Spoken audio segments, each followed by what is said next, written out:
کوئی ایسی خواہش جو ادھوری رہ گئی ہو؟ ایک خواہش ہے جو میرے سینے میں ہر وقت ابلتی رہتی ہے. آپ کا ارادہ کبھی بنا انڈیا جانے کا؟ وہ بڑا مشکل ہے اب جانا. وہ دیوانے ہیں، وہ تو کپڑے پھاڑ دیں گے.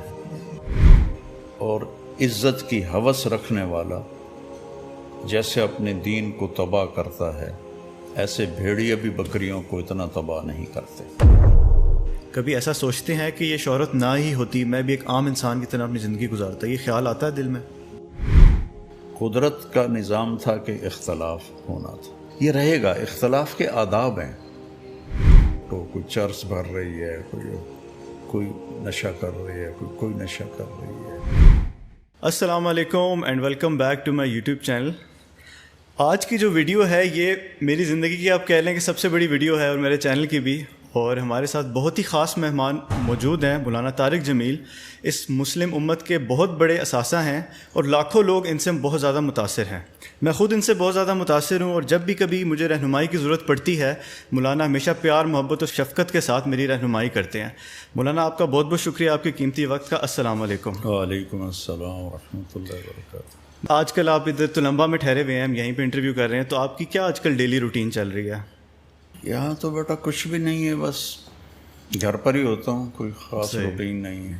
مولانا میرا آپ سے پہلا سوال یہ ہے کہ آپ کا زندگی کا پہلا بیان جو تھا، جس میں آپ کو پتہ لگا کہ اللہ تعالیٰ نے آپ کو یہ بیان کرنے کی صلاحیت دی ہے، یہ کب آپ نے کیا اور کب آپ کو احساس ہوا اس کے بارے میں؟ یاد نہیں بیٹا. کوئی تو ایسا ہوگا شروع کا. جب میں 3 چلے لگا رہا تھا تو وہ دیپال پور سائڈ پر گاؤں دیہاتوں میں ہماری جماعت تھی. صحیح. 1971 کی بات ہے. تو میں ٹوٹیوں پر وضو کرنے کے لیے بیٹھا ہوا تھا، تو 2 گاؤں کے دیہاتی وہاں وضو کر رہے تھے. صحیح. تو ایک دوسرے سے کہتا ہے، تبلیغ کی جماعت آئی ہے، انہاں دی گل سنی ہے؟ وہ کہتا نہیں میں تو نہیں سنی. وہ کہتا ہے ویچ ایک شور ہے، وہ بڑی چنگی گل کریندا ہے. صحیح. وہ دی سنی. تو یہ پہلی دفعہ مجھے اس دیہاتی کی زبان سے پتہ چلا کہ میں کوئی اچھی بات کرتا. ویسے ہی آپ کے سامنے ہی آپ ہی کی بات کر رہے تھے. ان کو نہیں پتہ تھا میرے بارے میں. صحیح صحیح. اچھا مولانا آپ کی کاسٹ کیا ہے؟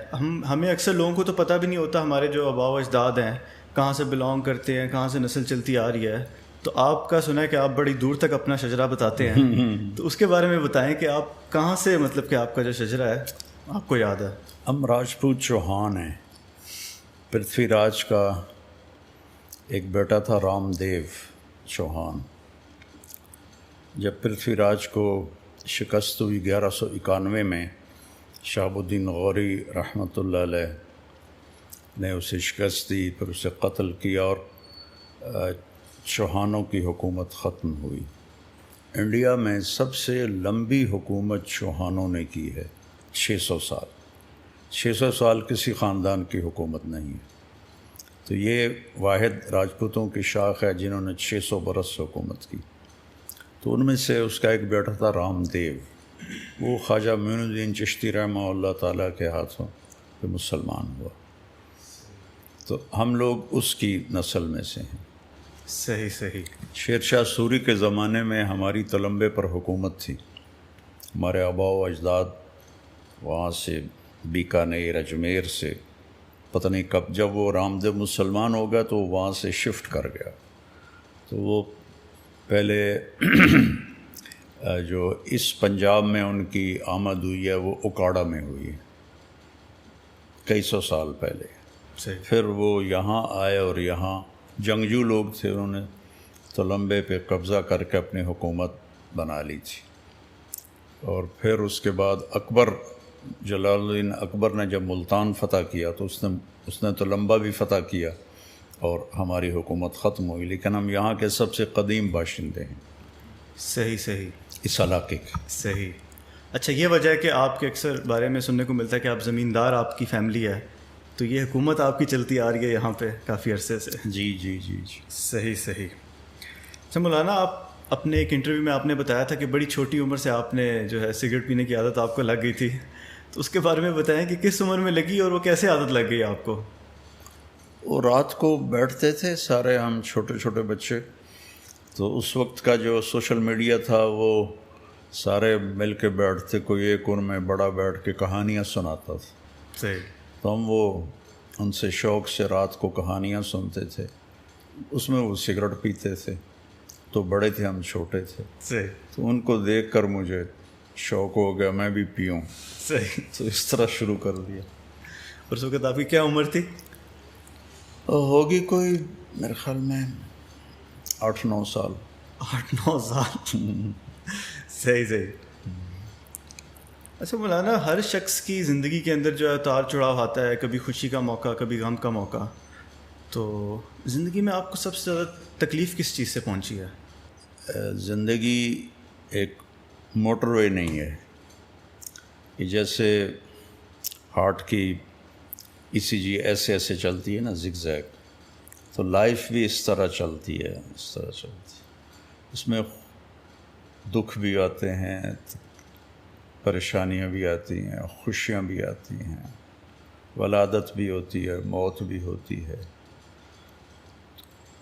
تو زندگی کی اصل تو جو خوشی اللہ نے رکھی ہے وہ جنت میں رکھی ہے، اور زندگی بھی اصل اللہ نے جنت میں رکھی ہے. یہ امتحان کی جگہ ہے، یہاں ہر آدمی کوئی نہ کوئی مسائل فیس کر رہا ہوتا ہے. تو میری زندگی شروع سے ہی سفری بن گئی. 11 سال کی عمر میں لاہور چلا گیا، والدین نے بھیج دیا، تو وہ ایک بڑا مشکل مرحلہ تھا.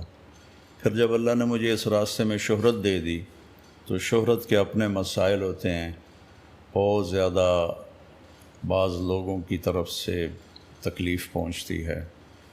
تو وہ پھر میرے ساتھ بھی ہوا، مسلسل ہوا، اپنوں سے بھی غیروں سے بھی. تو کوئی میں بتا نہیں سکتا کہ ٹھیک ہو گیا. اچھا مولانا، آپ کی کہانی تو مشہور ہے کہ آپ ڈاکٹر بننا چاہتے تھے، اور کئی دفعہ آپ نے اس کو ڈسکس کیا ہے. میرا آپ سے سوال یہ ہے کہ جب آپ دین کی طرف آئے تو سب سے بڑی قربانی آپ نے دین کے لیے کیا دی؟ بیٹا اس دین کے لیے کیا قربان، یہ تو اللہ نے مجھے ہدایت دی، میرا فائدہ ہو. بالکل. اللہ نے مجھے ہدایت دی، مجھے اس راستے سے ہٹایا. ہمارا تو بہت غلط ماحول تھا یہاں اس وقت جب میں اس طرف آیا ہوں. تو جانگلی علاقہ ہے، جانگلی سے مراد ہے لوکل. صحیح. مائگریٹڈ جو تھے وہ پھر بھی کچھ سمجھدار تھے، ہم تو بالکل ہی دین سے بھی نابلد تھے اور دنیا سے بھی. اچھا مولانا، ایک چیز اس دنیا کا اصول ہے جو میں نے پڑھا ہے کہ جو شخص جتنی شہرت پاتا ہے یا جتنا اللہ اسے عروج دیتا ہے، تو ساتھ ہی ساتھ تنقید بھی بہت کی جاتی ہے. ہمارے جو نبی محمد صلی اللہ علیہ وآلہ وسلم ہیں، وہ ایک نان مسلم نے کتاب لکھی تھی کہ دنیا کے سب سے زیادہ انفلوئنشل پرسن پہ نمبر 1 ان کو کیا تھا. لیکن اس کے ساتھ ساتھ سب سے زیادہ کتابیں اگر کسی شخص کے خلاف لکھی گئی ہیں تو وہ بھی ہمارے نبی محمد صلی اللہ علیہ وآلہ وسلم ہیں. تو اسی طرح اللہ نے آپ کو بھی بہت شہرت دی، تو آپ پہ بھی اکثر لوگ تنقید کرتے ہیں. تو اس تنقید کا آپ کیسے سامنا کرتے ہیں؟ خاموش. ہمارے استاد تھے مولانا جمشید صاحب رحمۃ اللہ علیہ، وہ فرمایا کرتے تھے ایک چپ 100 کو ہرائے. تو اپنے استادوں سے یہ سیکھا کہ خاموشی، صبر.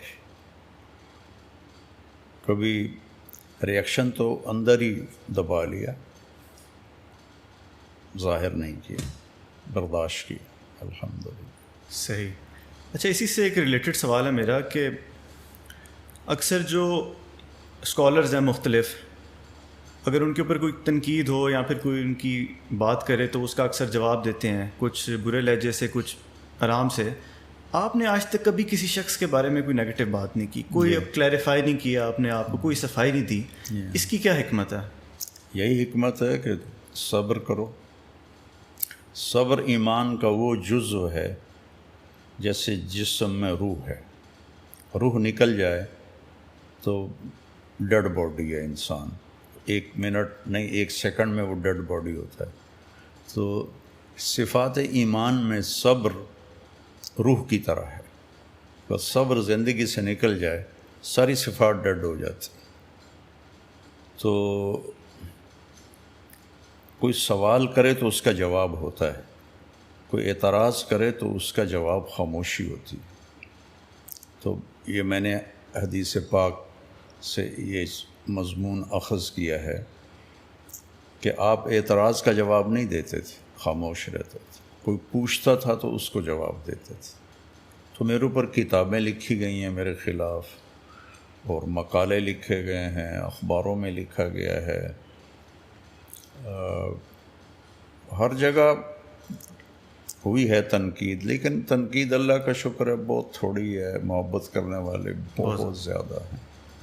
تو اس لیے وہ بھی اس کی کمپنسیشن ہو جاتی ہے کہ ٹھیک ہے. صحیح. تو مولانا آپ نے پہلی دفعہ حج یا عمرہ کب کیا تھا؟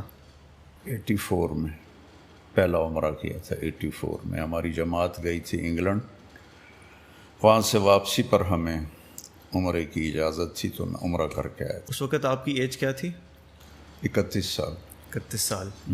یہ اسٹوڈنٹ لائف کے بعد کی بات ہے. ہاں، اسٹوڈنٹ لائف، اپنی تعلیم آپ نے مکمل کر لی تھی؟ ہاں مکمل کر لی، 80 میں کر لی تھی. صحیح. تو جب آپ پہلی دفعہ خانہ کعبہ کے سامنے گئے تو اس وقت آپ کی کیا کیفیت تھی اور آپ نے اللہ سے کیا مانگا؟ اب تم کب کی بات پوچھ رہے ہو، 40 سال پرانی بات پوچھ رہے ہو. پتہ نہیں کیا کیفیت تھی، پتہ نہیں کیا مانگا تھا. بھول گیا آپ کو؟ ہاں بہت سی جو مانگی تو اب کیا یاد.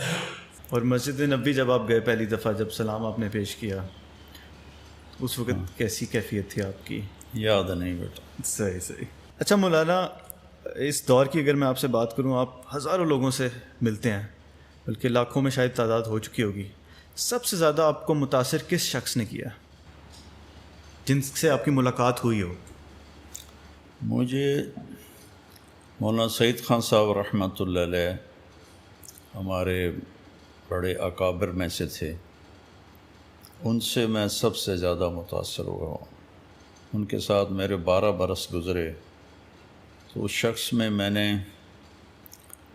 سیرت کو زندہ دیکھا، اور سیرت کے سارے پہلوؤں پر ان کو میں نے حاوی دیکھا. اور اعتدال پہ رہنا بڑا مشکل ہو جاتا ہے. کوئی ادھر جھک جاتا ہے، کوئی ادھر جھک جاتا ہے، لیکن وہ ایسے بیلنس تھے. اور ان میں نبی والی زندگی چھلکتی تھی. اور نبی والے اخلاق اگر میں نے کسی میں دیکھے ہیں تو وہ اس شخص میں دیکھے تھے. اور بھی ہوں گے، میں نفی نہیں کرتا، لیکن بھرا ہوا وہ جو آدمی اخلاق نبوت سے، میں نے ان کو دیکھا تھا. 98 میں ان کا انتقال ہوا مدینے میں. وہ میری زندگی پر سب سے زیادہ مؤثر ہوئے، سب سے زیادہ. وہ آپ کے استاد تھے؟ جی وہ میرے مرشد تھے، استاد ہی تھے، ان سے بہت سیکھا ہے. صحیح صحیح. مولانا، آپ کی زندگی کا سب سے خوشگوار لمحہ کون سا تھا، جس میں آپ سب سے زیادہ خوش ہوں جس دن آپ؟ اگر اللہ مجھ سے راضی ہے تو میں خوش ہی خوش ہوں. کوئی شخص یہ کیسے پتہ لگا سکتا کہ اللہ اسے راضی ہے کہ نہیں؟ اگر وہ نافرمانی سے بچ رہا ہے، ہو جائے تو توبہ کر رہا ہے اور فرمان برداری پہ قائم ہے، تو ظن غالب یہ ہے کہ اللہ اس سے راضی ہے. صحیح. یہ ایک چھوٹا سا معیار ہے. صحیح صحیح. مولانا، آپ کی کوئی ایسی خواہش جو ادھوری رہ گئی ہو؟ ایک بنو امیہ کے بعد بنو عباس کی حکومت آئی، تو اس میں جو ان کا دوسرا خلیفہ بنا وہ تھا ابو جعفر منصور. وہ بہت بڑا عالم تھا. تو اس نے کبھی سوچا بھی نہیں تھا کہ مجھے خلافت ملے گی. تو اس نے کوئی 21 برس حکومت کی، بنو عباس کی بنیادوں کو قائم کیا. ایک دفعہ اس سے کسی نے پوچھا کوئی خواہش باقی ہے جو رہتی ہو؟ ٹھیک. تو اس نے کہا کہ ایک خواہش ہے جو میرے سینے میں ہر وقت ابلتی رہتی ہے، کہ میرے گرد طلبہ کا ہجوم ہوتا اور میں درس حدیث پر بیٹھا ہوتا اور مجھ سے طالب علم سوال کرتے، یہ حدیث آپ نے کہاں سے بیان کی ہے، یہ حدیث آپ نے کہاں سے بیان کی؟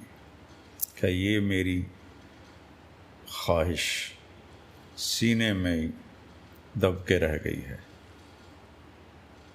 اگلے دن وہ جتنے درباری تھے، درباری تو بڑے خوش آمدی ہوتے ہیں، وہ کاغذ قلم اور دواتیں لے کے آ گئے۔ حدثنا امیر المومنین، امیر المومنین آپ ہمیں حدیث سنائیں۔ صحیح۔ تو وہ ہنس پڑا اور کہنے لگا لستم بہم، تم وہ لوگ نہیں ہو۔ لستم بہم ایک محاورہ ہے جس کا اردو میں ترجمہ ہے یہ منہ اور مسور کی دال۔ صحیح، سنا ہوا ہے یہ منہ اور مسور کی دال؟ یہ شاہ عالم ثانی کا باورچی تھا محمد حسین، جب انگریزوں نے قبضہ کر لیا تو وہ وہاں سے نکلا اور بہاولپور جانے لگا، وہاں عباسی مسلم ریاست تھی، وہاں راستے میں پڑ گیا رنجیت سنگھ، اس سے ملا تو اس نے کہا تو میرے پاس ہی نوکری کر لے، وہاں جانے کی بجائے تمہارے پاس کر لیتا ہوں۔ اس نے کہا تو تنخواہ کیا لوگ؟ کہ شاہ عالم تو مجھے 300 روپے اور روٹی دیتا تھا 2 وقت کی۔ اس نے کہا یہ تو بہت زیادہ ہے، میں تو 100 روپیہ دے سکتا ہوں، میں تو صرف پنجاب کا حکمران ہوں، وہ تو ہندوستان کا تھا۔ کہا چلو ٹھیک ہے، 100 روپیہ بھی ٹھیک۔ تو اس نے کہا میرے گھر کے 16 فرد ہیں اور تم نے 1 ہفتہ کھانا بنانا ہے، ہفتے کے بعد مجھے بل دینا ہے کیا خرچ ہو۔ اس نے پہلے دن مسور کی دال بنائی، تو اس کی ایک رانی جندہ تھی چہیتی بڑی، اس کے آخری بیٹے دلیپ سنگھ کی ماں، انہیں جب نوالا لیا تو کہنے لگی یہ کس نے بنائی ہے دال؟ کا نیا باورچی ہے، کہ پورا ہفتہ دال بنے گی مسور کی، ایسی مزے کی ہے۔ تو نے پورا ہفتہ دال بنائی، ہفتے کے بعد اس نے حساب مانگا تو اس نے 72 روپے حساب دیا۔ میں کہا تیرا بیڑا غرق ہو جائے، تو نے دال پہ 72 روپے لگا دی، تو میرا خزانہ خالی کرے گا۔ نے کہا دال تو 2 آنے کی لگی، 71 روپے 14 آنے کے مسالے لگے ہیں۔ انہوں نے کہا بھائی تو میرے وارے کا نہیں ہے، جا۔ میں نے کہا میں بھی اس سے کم درجے پہ نہیں آ سکتا، وہ نکل پڑا۔ دوپہر میں جب کھانا آیا تو مرغا بنا ہوا تھا، تو جندہ نے بوٹی نوچی اور دیوار پہ ماری، کہ کس نے بنایا ہے یہ سارا؟ کہا نیا باورچی ہے۔ کہا تو محمد حسین کدھر ہے؟ کہا اس نے اتنا خرچہ کر دیا تھا۔ انہوں نے کہا جو بھی ہے اس کو واپس لاؤ۔ تو اس نے پیچھے آدمی دوڑایا تو یہ جو لاہور سے نکلتے ہوئے بھائی پھیرو ایک جگہ تھی جس کا آج کل نام پھول نگر ہے، یہاں پر وہ پکڑا گیا۔ انہوں نے کہا چلو تمہیں مہاراج بلاتے ہیں۔ انہوں نے کہا یہ منہ اور مسور کی دال، جو میں نہیں جاتا، اور ان سے الجھ پڑا اور مارا گیا، واپس نہیں گیا۔ تو ابو جعفر نے کہا یہ منہ اور مسور کی دال، تم وہ نہیں ہو، وہ اور لوگ ہوتے ہیں۔ انما هم الدنسۃ ثیابهم، ان کے کپڑے میلے ہوتے ہیں۔ المشققۃ ارجلهم، سفر کر کر کے ان کے پاؤں پھٹے ہوئے ہوتے ہیں۔ الطویلۃ شعورهم، اور سفر کی وجہ سے ان کے بال بھی بڑے ہوئے ہوتے ہیں۔ رواد الآفاق، وہ دنیا گھومتے ہیں، کبھی یمن میں، کبھی شام میں، کبھی عراق میں۔ کہ یہ ہیں حدیث کو نقل کرنے والے، تم تو سارے خوش آمدی آ گئے ہو۔ تو جو ابو جعفر کی خواہش تھی نا، وہی میرے دل میں ہے جو پوری نہیں ہوئی۔ میرا ذوق علمی تھا بہت زیادہ، میں نے کتابوں کو زبانی یاد کیا تھا، حدیثوں کو یاد کیا تھا، اور میرا شوق تھا کہ میں درس سے حدیث میں بیٹھوں، حدیث پڑھوں۔ میرے اللہ نے میرے مقدر میں پھرنا لکھا تھا، کیونکہ میرے اس وقت جو فیصلہ کرنا تھا وہ میرے استادوں نے کرنا تھا کہ مجھے کیا کرنا ہے۔ یہ تو میں بتا رہا ہوں 82 کی بات، جب میں پڑھنے سے سال لگا کے فارغ ہو گیا، تو انہوں نے میرے بارے میں مشورہ کیا کہ اس کو تبلیغ میں ڈال دیں، تو میں نے سر جھکا دیا۔ تو ان کے دعا تھی چونکہ یہ میرے لیے بہت بھاری فیصلہ تھا. مجھے تو سب سے بڑی ناگواری میں نے دیکھی وہ اس وقت دیکھی جب انہوں نے مجھے کہا کہ تم نے سارا وقت عربوں کے ساتھ گزارنا ہے، کہ عربوں کو لینے والا کوئی آدمی کوئی نہیں، کوئی عالم کوئی نہیں جو عربی اچھی بولتا ہو. تو مجھے وہ پڑھائی سے نکال کے عربوں کے ساتھ جوڑ دیا گیا. اللہ نے میری آواز کو سارے عالم میں پھیلا دیا. یہ اس اطاعت کا ثمرہ تھا. اور لیکن یہ خواہش آج بھی باقی ہے کہ میں کتابوں کو دیکھتا ہوں تو رونے لگ جاتا ہوں. ذوق یہ تھا، لیکن اللہ نے اس کے عوض میں جو مجھے دیا وہ ایسا ہے جو میں نے زندگی میں کسی کے ساتھ یہ معاملہ نہیں دیکھا. یہ اس مالک کی مہربانی ہے. ایک چھوٹے سے گاؤں سے مجھے اٹھا کے اس نے ساری دنیا پھرا دیا. ہر ملک میں اللہ نے میری آواز کو پہنچا دیا. اس کی بڑی مہربانی ہے. تو مولانا یہ خواہش آپ ابھی بھی تو ماشاءاللہ آپ فٹ بھی ہیں اور ایکسرسائز بھی بڑی کرتے ہیں، تو اگر آپ اپنے اس یہ بیان کے سلسلے کو پاز کر کے آپ مزید جو ہے وہ علم کی طرف جائیں اور مفتی کا لقب بھی اپنے ساتھ لگا لیں. ارے بیٹا لقب لگانے سے کیا ہوتا ہے؟ لقب تو آپ بھی مفتی پاکستان بن میں جائیں. لقب تو بڑے سستے ہیں پاکستان میں. اچھا مولانا، اللہ نے آپ سے بہت کام لیا اور دین کی خدمت بھی آپ نے بہت کی ہے. کیا آپ ذاتی طور پہ مطمئن ہیں اپنی گزاری ہوئی زندگی پہ اور جو دین کی آپ نے خدمت کی ہے؟ بیٹا اطمینان تو ہوگا جب ایمان پر خاتمہ ہوگا اور نظر آئے گا کہ اللہ راضی ہو گیا ہے. اس سے پہلے تو امید اور خوف کے درمیان ہی ہے ایمان. الایمان بین الخوف والرجاء. تو میں ایک دعا بہت پڑھتا ہوں چلتے پھرتے اٹھتے بیٹھتے، ارجو رحمتک و اخشی عذابک. جو دعائے قنوت کا ایک جملہ ہے، ارجو رحمتک. اس کا مطلب تیری رحمت کو امیدوار ہوں، تیرے عذاب سے ڈرتا ہوں. چلیں، یہ بات تو آپ نے بتائی کہ آپ کو پڑھائی سے اٹھا کے جب دوسری طرف لے کے آپ کے استادوں نے یہ فیصلہ کیا، اس میں آپ کا فیصلہ نہیں تھا. اگر میں آپ سے پوچھوں کہ آپ کی زندگی کا کوئی ایسا فیصلہ آپ نے جو خود کیا ہو اور بعد میں جا کے آپ نے سوچا ہو کہ یہ میں نے غلطی کر دی ہے، وہ کیا تھا اور اس سے کیا آپ نے سبق سیکھا؟ کیونکہ انسان تو خطاؤں کا پتلا ہے، پرفیکٹ تو اللہ کی وہ ذات تو ہی ہے. اتنے ہوتی ہیں خطائیں کہ یاد ہی نہیں ہیں.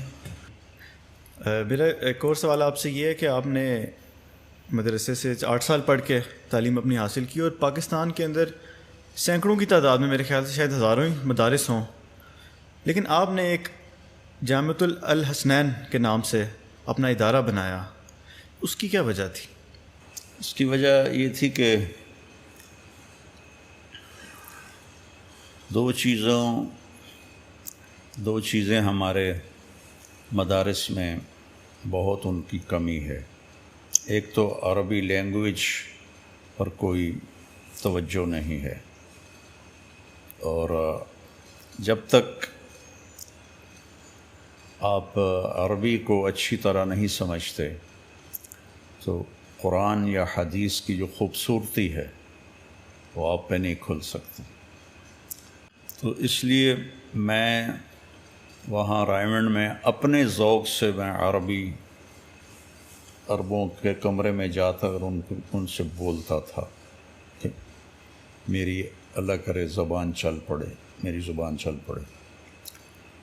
تو مجھے اس کا بہت فائدہ ہوا. جب میں عملی میدان میں آیا تو عربوں میں جا کر اللہ تعالیٰ نے مجھ سے بہت کام لیا، اور سارے عرب حیران ہوتے تھے کہ یہ تم تو پاکستانی نہیں ہو، تم تو عربی ہو، تم ایسی عربی بولتے ہو کہ ہم بھی نہیں بولتے. تو اس سوچ کی وجہ سے میں نے ایک ایسا ادارہ بناؤں جس میں بچوں کو تعلیم عربی میں ہو، عربی لینگویج ہو. ایک تو وہ قرآن کو حدیث کو سمجھیں گے، دوسرا وہ آگے چل کر دنیا میں جا کر عربی زبان ہر جگہ مل جاتی ہے، ٹرانسلیٹر مل جاتے ہیں ہر جگہ، ہر زبان کے نہیں ملتے، عربی کے پوری دنیا میں مل جاتے ہیں. تو ان کو عربی بولنے میں آسانی ہو اور اچھی طرح بول سکیں اور کتابوں کو سمجھ سکیں، اس لیے میں نے یہ الگ سے نظام شروع کیا تھا. اچھا مولانا، آپ نے کچھ عرصہ پہلے MTJ برانڈ اپنا لانچ کیا. تو میرا سوال یہ تھا کہ اس کا خیال آپ کو کیسے آیا، اور یہ تو آپ کو میرے خیال سے بہت پہلے ہی قدم اٹھا دینا چاہیے تھا، تو اتنا لیٹ جا کے کیوں آپ نے یہ فیصلہ کیا؟ بیٹا، اللہ تعالیٰ جب کسی چیز کو وجود دیتا ہے تو اس کا ٹائم بھی ہوتا ہے. خیال بس اسی لیے آیا کہ جب یہ کورونا آیا نا تو زکوٰۃیں دینے والے زکوٰۃ لینے والے بن گئے، تو اداروں کو چلانا، کوئی میرے 10-11 ادارے ہیں، ان کو چلانا مشکل ہو گیا اور فنڈنگ نہ ہونے کے برابر ہو گئی. تو اس وقت پھر مجھے خیال آیا کہ اگر کوئی ایسا سلسلہ اللہ مجھ سے کروا لے کہ یہ جو ہمارے ادارے ہیں انڈیپینڈنٹ ہو جائیں، ہم کسی سے مانگے نہیں بلکہ مدرسہ کی اپنی جو آمدنی ہے اس سے مدارس چلیں، یہ خیال آیا. تو اس میں میرا کوئی دنیاوی پروفٹ لینا یا تجارت کرنا مقصد نہیں ہے. اس سے جتنا بھی میرے حصے میں آئے گا وہ سارا مدارس پہ لگے گا، اور میرے مرنے کے بعد بھی وہ مدارس کو جائے گا. اس لیے خیال آیا کہ مدارس انڈیپینڈنٹ ہو جائیں. اچھا مولانا، شہرت جب انسان کے پاس آتی ہے، جیسے آپ نے پہلے بھی بات کی ہے کہ اس کے اپنے مسائل ہوتے ہیں اور تکبر بھی انسان کے اندر آنے کا خطرہ بڑھ جاتا ہے، تو آپ کو تو اللہ تعالیٰ نے بہت زیادہ شہرت دی، تو آپ پھر اس فتنے سے بچنے کے لیے کیا مطلب چیزیں کرتے ہیں، شہرت سے بچنے کے، تکبر سے بچنے کے لیے؟ بیٹا، اصل تو توفیق اللہ کی ہے، اسی نے مجھے اس کی خیر نصیب فرمائی ہے، اس کے شر سے بچایا ہے. اس کا شر ہے کہ میں اپنی شہرت کو مال بنانے میں لگاؤں اور اپنی بڑائی کو کیش کرنے میں لگاؤں. یہ اس کی مصیبت ہے اور اس کی بہت بڑی اس کے اندر چھپی ہوئی یہ آزمائش ہے. آپ نے فرمایا کہ 2 بھوکے بھیڑیے وہ بکریوں کو اتنا نہیں پھاڑتے جتنا پیسے کی ہوس رکھنے والا. طلب نہیں، طلب تو حلال ہے، ہوس رکھنے والا اور عزت کی ہوس رکھنے والا جیسے اپنے دین کو تباہ کرتا ہے، ایسے بھیڑیے بھی بکریوں کو اتنا تباہ نہیں کرتے. تو اللہ تعالیٰ سے ایک اپنے بڑوں کی دعا، ان کی صحبت، اور جب اس قسم کا مجمع ہوتا ہے تو میں موت کو یاد کرتا ہوں، آخرت کو یاد کرتا ہوں، قبر کو یاد کرتا ہوں. لوگ میرے گرد ہوتے ہیں، میں زمین پہ نظر رکھتا ہوں کہ اس کے نیچے جانا ہے، جو ظاہری ایک سبب ہے، باقی توفیق تو اللہ دیتا. بہت مشکل کام ہے، شہرت کو ہضم کرنا بہت مشکل کام. اللہ نے فضل کیا بیٹا، اللہ نے مجھے آج تک تو بچایا ہوا ہے، کل کی قسم نہیں دے سکتا. کبھی ایسا سوچتے ہیں کہ یہ شہرت نہ ہی ہوتی میں بھی ایک عام انسان کی طرح اپنی زندگی گزارتا؟ یہ خیال آتا ہے دل میں؟ نہیں، دیکھو نا، اگر گاہک نہیں آئیں گے تو سودا کیسے بکے گا؟ دکاندار کی خوشی تو اس میں ہے کہ اس کی دکان گاہکوں سے بھری ہوئی ہو. یہ تھوڑا چاہے گا کہ میں بس آرام سے بیٹھا رہوں. صحیح. وہ تھک کے بھی ڈیل کر رہا ہوتا ہے.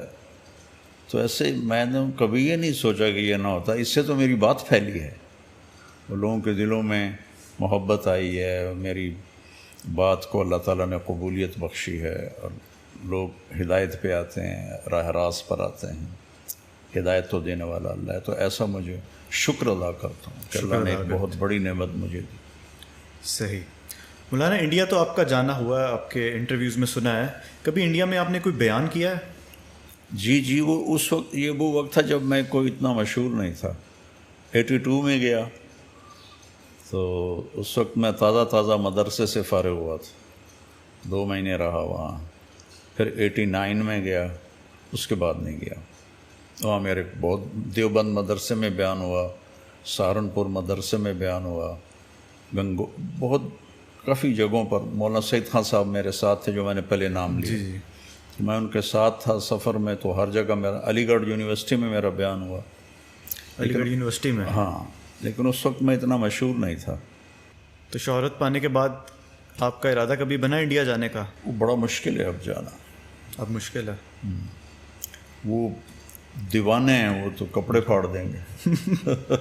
وہ بہت محبت کرتے ہیں آپ سے. جی بہت محبت کرتے ہیں. ملک کے حالات ہمارے کافی خراب ہوتے جا رہے ہیں وقت کے ساتھ ساتھ. کبھی آپ کو یہ خیال آیا کہ یہ ملک چھوڑ کے چلا جاؤں؟ نہیں, کبھی نہیں خیال. ملک کے بہتر ہونے کی دعا کرتا ہوں, روزانہ نفل پڑھتا ہوں, دعا کرتا ہوں جو میرے بس میں ہے, اور اللہ سے امید رکھتا ہوں کہ شاید اللہ کوئی اچھے حالات بھی کرتے. لیکن چھوڑنے کا کبھی خیال نہیں آیا؟ نہیں, چھوڑنے کا خیال کبھی. لیکن لوگ آپ کو یہ مشورہ تو دیتے ہوں گے, آپ کے قریبی لوگ یا پھر دوست وغیرہ؟ نہیں. مولانا آپ کے انٹرویوز میں کچھ میں نے سنا تھا کہ آپ کا شاید اپنے والدین سے یا شاید اپنے والد صاحب سے اتنا وہ گہرا تعلق پیار محبت والا نہیں بن سکا بچپن میں دوری کی وجہ سے. تو اگر آج کل کے کوئی نوجوان ہے وہ سیم سچویشن میں سے گزر رہے ہیں, اگر ان کا بھی نہیں بنتا تو وہ کس طرح اس سچویشن کو ہینڈل کریں؟ یہ تو والدین نے ہینڈل کرنا تھا. ان کو اپنے ساتھ رکھیں, ان کو ٹائم دیں. ٹائم نہیں دیتے والدین, صرف ان کے کھانا پینا کپڑے جوتا بس یہیں تک ان کی ہوتی ہے. بچوں کے ساتھ جو ایک رابطہ اور تعلق ہے, لیکن یہ اچھے انسان بنیں, اچھے اخلاق والے بنیں, اس نظریے سے والدین کی کوئی ایفرٹ نہیں ہے. اے آ جائے, اے آ جائے, کتنے اے لیے, بی کیوں آ گیا, سی کیوں آ گیا, اسی میں ہی گم ہو گئی ہے والدین کی ساری محنت اور کوشش. تو چلیں والدین نے تو چھوڑ دیا بچوں کو, اب بچہ بڑا ہو گیا, اس کو احساس ہو گیا اس بات کا کہ والدین نے نہیں وہ کام کیا, اس کے دل میں اب محبت ہی نہیں آ رہی اپنے والدین کے لیے. اب یہ ایک نیچرل چیز ہے, یہ نیچرل. میری 11 سال عمر تھی جب مجھے لاہور بھیج دیا, تو 3 سال میں روتا رہا گھر کی یاد, 8ویں تک. پھر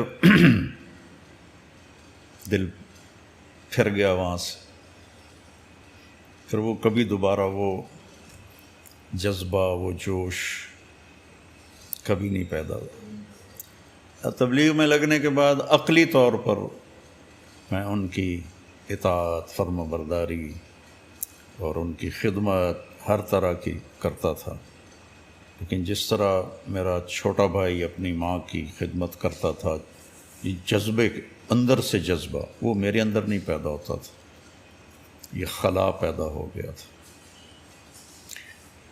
3 سال کے بچے کو اسکول بھیجنا بہت بڑا ظلم ہے. ماں باپ خود اس کو کٹ آف کر رہے ہیں اپنے آپ سے. 3 سال کے بچے کو ماں کی گود چاہیے, باپ کا سایہ چاہیے, وہ اسے اسکول بھیج دیتے. جو ماں اپنا 2 بچے نہیں سنبھال سکتی تو ٹیچر جو معمولی سی تنخواہ لیتی ہے وہ 20 بچوں کو کیسے سنبھالے گی, یا ان کی وہ ہمدرد کیسے ہو سکتی ہے جیسے ایک ماں ہو سکتی. ایک لطیفہ, ایک ٹیچر پڑھا رہی تھی بچوں کو, بیٹا CUP سپ کہو. تو بچوں نے کہا جی CUP مس کپ ہوتا ہے, کہ نہیں CUP سپ. بچوں نے پھر کہا مس CUP کپ ہوتا ہے.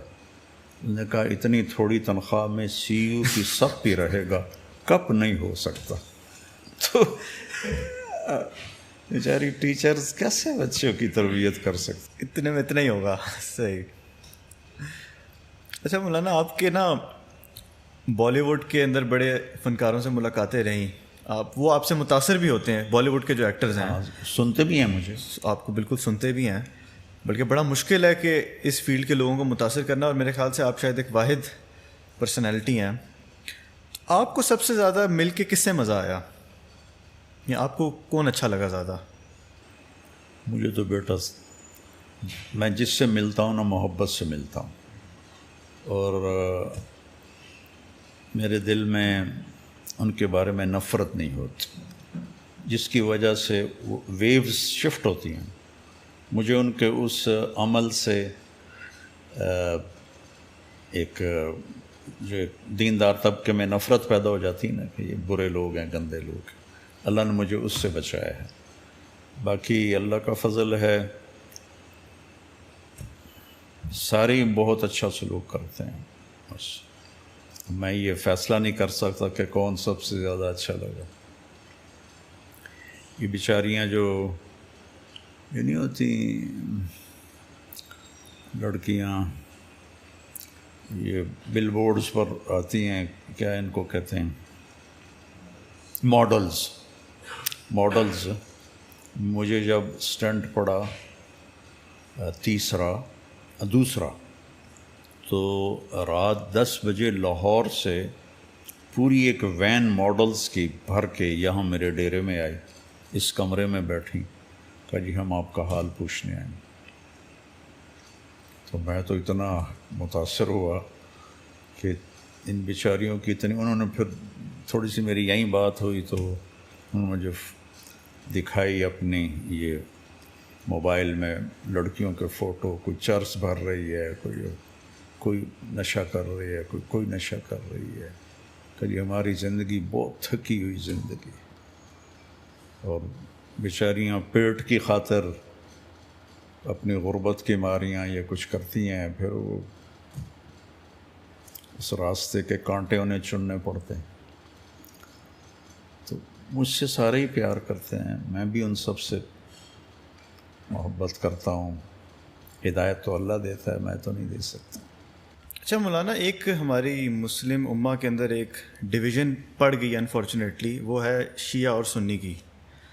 لیکن میرے خیال سے آپ واحد سنی عالم ہیں جس کو شیعہ بھی بڑے شوق سے سنتے ہیں. ایک تو اس کا راز بتائیں کیا ہے، اور دوسرا بتائیں کہ اس ڈویژن کو کس طریقے سے ختم کیا جا سکتا ہے. دیکھو، اللہ کے نبی نے دعائیں کی تھیں کہ یا اللہ میری امت پہ کوئی آسمانی عذاب ایسا نہ آئے جو انہیں تباہ کر دے، تو اللہ نے فرمایا قبول. کوئی زمینی ایسی آفت نہ آئے جو انہیں تباہ کر دے، اللہ نے کہا قبول. کوئی ان پر ایسا دشمن نہ آ جائے جو ان کو صفحہ ہستی سے مٹا دے، اللہ نے فرمایا قبول. چوتھی دعا کہ ان میں اختلاف نہ ہو، تو اللہ نے فرمایا یہ قبول نہیں، اختلاف ہوگا، امتحان ہے، یہ پیپر کی جگہ ہے، وہ تو جنت میں جا کے اختلاف ختم ہوگا. تو یہ قدرت کا نظام تھا کہ اختلاف ہونا تھا. صحابہ میں بھی ہوا، تابعین میں بھی ہوا، آج تک ہے، یہ رہے گا. اختلاف کے آداب ہیں، اس پر عمل کرو، نہ کہ اختلاف مٹانے کی کوشش کرو. اختلاف رائے کے ساتھ اگلے کو عزت دینا، احترام دینا، یہ محبت پیدا کر دیتا ہے. تو اگر وہ ان کی ضد میں بولیں، ہم ان کی ضد میں بولیں، وہ ہماری ضد میں بولیں، تو جو آج تماشا لگا ہوا ہے یہی لگا رہے گا.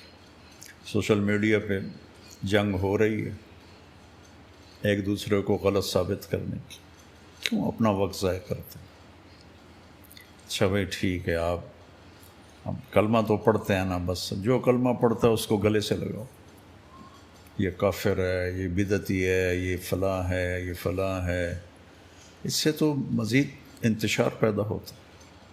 تو چونکہ میرا دل صاف ہے اور میں ان کی عزت، ہر ایک کی عزت، وَلَقَدْ كَرَّمْنَا بَنِي آدم، اللہ کہتا ہے میں نے انسان کو عزت دی ہے، وہ کافر ہے یا مسلم ہے.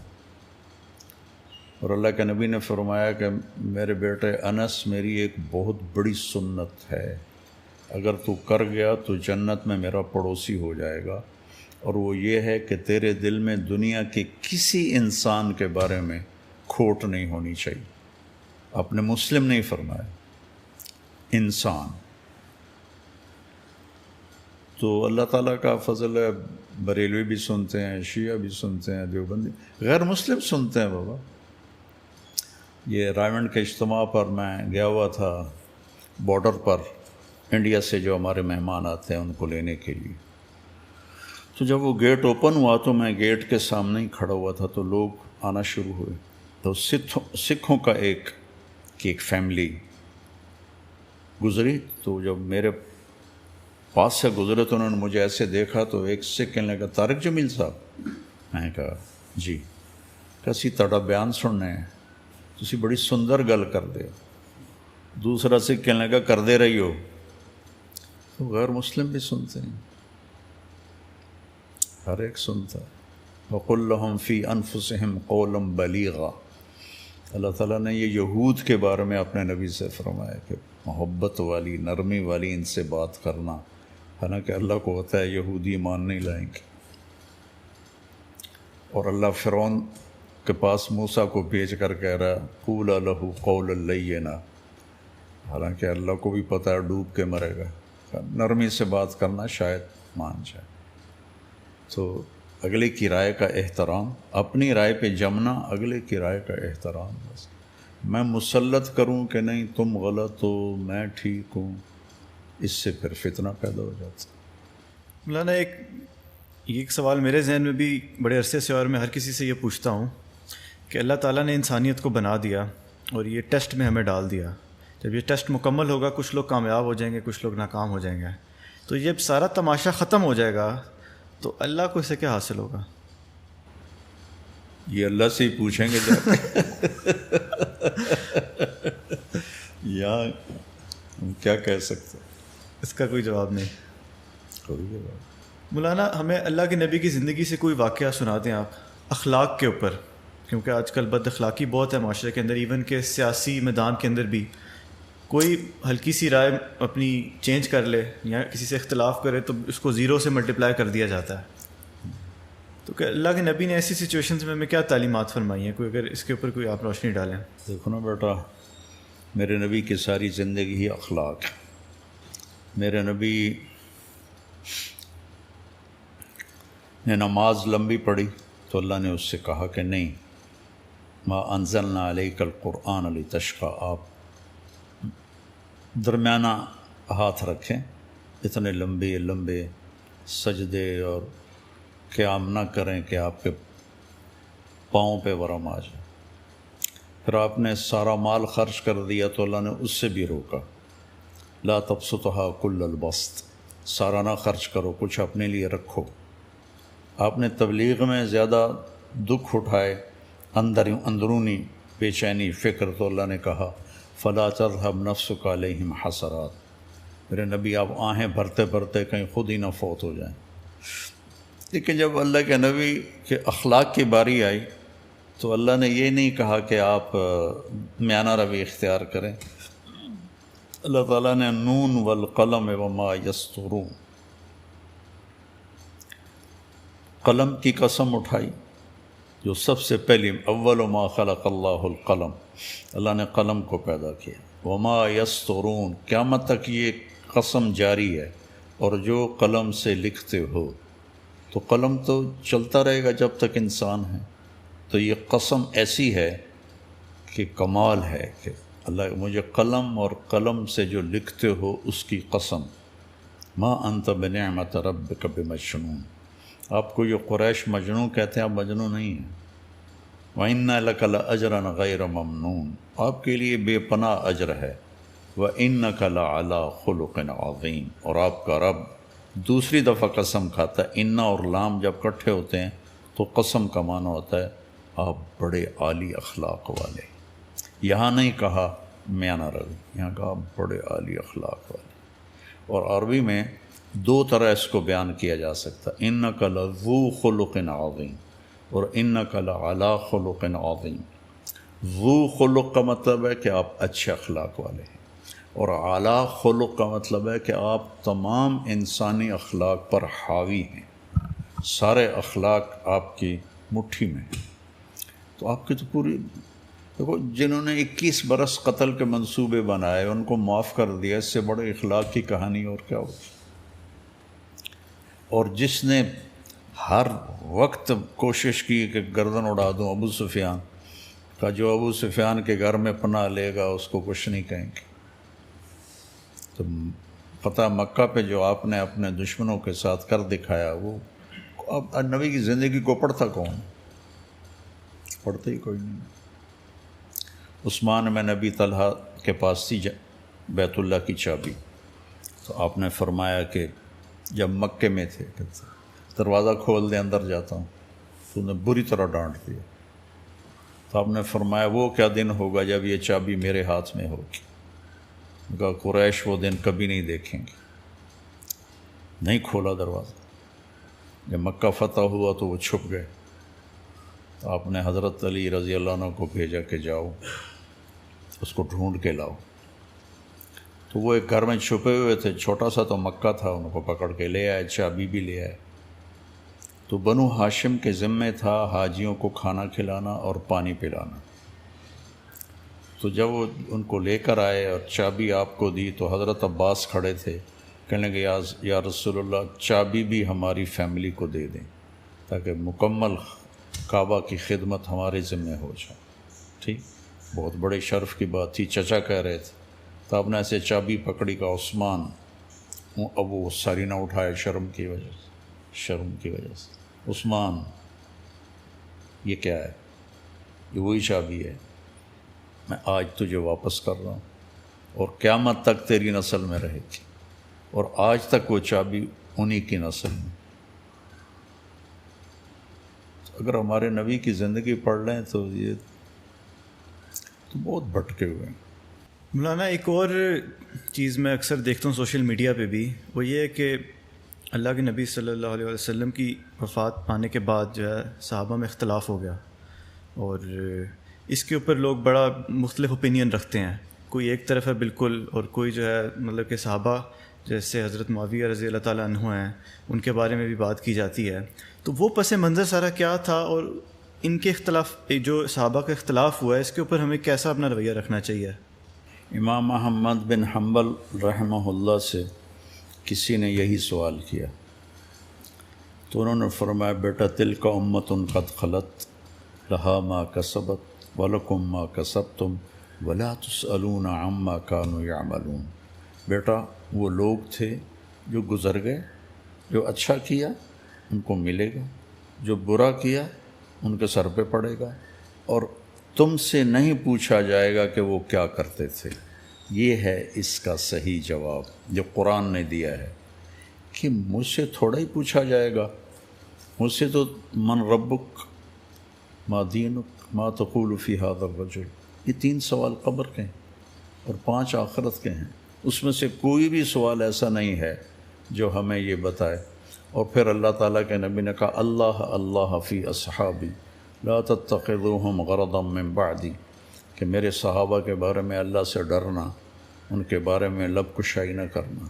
سورۃ حدید میں اللہ نے کہا کلا وعد اللہ الحسنی، اللہ نے سب کے لیے جنت کا وعدہ کر دیا. اب میں بیٹھ کے کسی کو جنتی بناؤں کسی کو جہنمی بناؤں میری مجال ہے؟ تو اپنا دامن خراب کرنے والی بات. تو اس لیے مجھ سے تو میرے بارے میں پوچھا جائے گا کہ میں نے زندگی کیسے گزاری، اور وہ واضح سوالات ہیں. یہ وہ مباحث ہیں جن کو چھیڑ کر خلجان بڑھے گا، فائدہ کوئی نہیں ہوگا. بشر تھے، ان سے غلطیاں ہوں، کوئی وہ نبی نہیں تھے، معصوم نہیں تھے، لیکن اللہ نے ان کی غلطیوں کو معاف کر دیا ہے. تو میں اب یہاں دوبارہ ان کی غلطیوں کو اکھاڑوں، حضرت معاویہ رضی اللہ عنہ کی غلطیوں کو بیان کروں، یہ بہت بری بات ہے، اس سے بہت بچنا چاہیے. صحیح. اچھا مولانا، کچھ لوگ ہوتے ہیں وہ اتنے گنہگار اپنے آپ کو سمجھتے ہیں کہ وہ کہتے ہیں کہ بھئی ہماری تو معافی ہو ہی نہیں سکتی. تو ایسے نا امید شخص کے لیے آپ کا کوئی پیغام؟ میرا تو سارا بیان ہی اسی پر ہوتا ہے کہ اللہ کی رحمت سے مایوس نہ ہو. جب بھی توبہ کرو گے لوجد اللہ توابا الرحیمہ، دیکھو گے اللہ توبہ قبول کرنے والا اور رحم کرنے والا.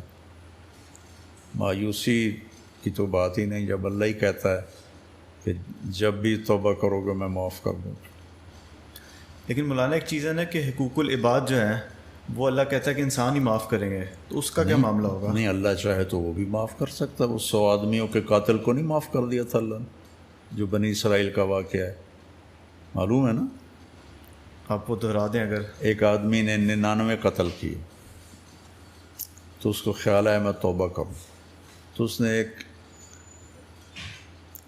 شخص سے پوچھا جو عبادت گزار عابد آدمی تھا کہ میں نے 99 قتل کیے ہیں، میری توبہ ہے؟ کہا توبہ تیری توبہ تو قبول ہو ہی نہیں سکتی. تو اس نے کہا چلو 100 تو پورے کروں. اس نے اس کا بھی سر اڑا دیا. 100 کو قتل کے بعد پھر اس سے خیال آیا میں توبہ کروں. تو اس نے ایک عالم سے پوچھا کیا میری توبہ قبول ہو سکتی؟ کہا بالکل ہو سکتی، اللہ تو مہربان ہے، لیکن توبہ پکی ہو یہ شرط ہے.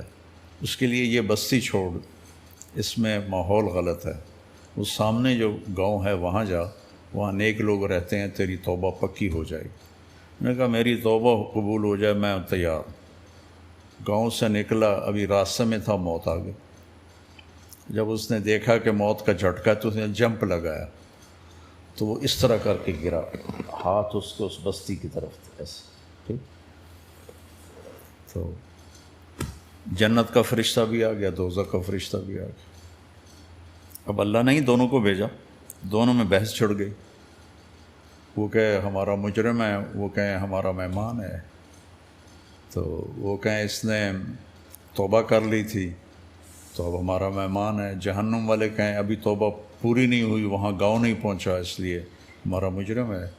تو اللہ تعالیٰ نے، یہ بخاری شریف کی روایت، اللہ نے تیسرا فرشتہ بھیجا، بھائی جاؤ بھائی ایسا کرو، جہاں یہ پڑا ہوا ہے وہاں سے دونوں طرف کا فاصلہ ناپو، اگر ادھر قریب ہے تو جنت والے لے جاؤ، ادھر قریب ہے تو دوزخ والے لے جاؤ، یعنی گھر کے قریب. تو حقیقتاً اس نے تھوڑا سفر کیا تھا، ادھر فاصلہ زیادہ تھا، ادھر کم تھا. تو اللہ نے ادھر کی زمین کو حکم دیا سکڑ جا، اور ادھر کی زمین کو حکم دیا پھیل جا. تو یہ زمین پھیل گئی، وہ سکڑ گئی، تو ادھر قریب ہو گیا. تو اللہ نے کہا لے جاؤ جنت. تو اللہ کی رحمت کو ہم پابند نہیں کر سکتے.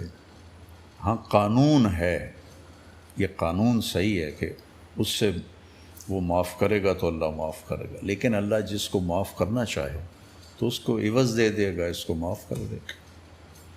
مولانا آپ کا بہت بہت شکریہ کہ آپ نے اپنے قیمتی وقت میں سے مجھے وقت دیا، اور میں نے بہت کچھ سیکھا ہے آپ سے، اور امید کرتا ہوں کہ ویورز نے بھی بہت کچھ سیکھا ہوگا. انشاءاللہ اگلی ویڈیو میں ملتے ہیں. اپنا خیال رکھیے. اللہ حافظ.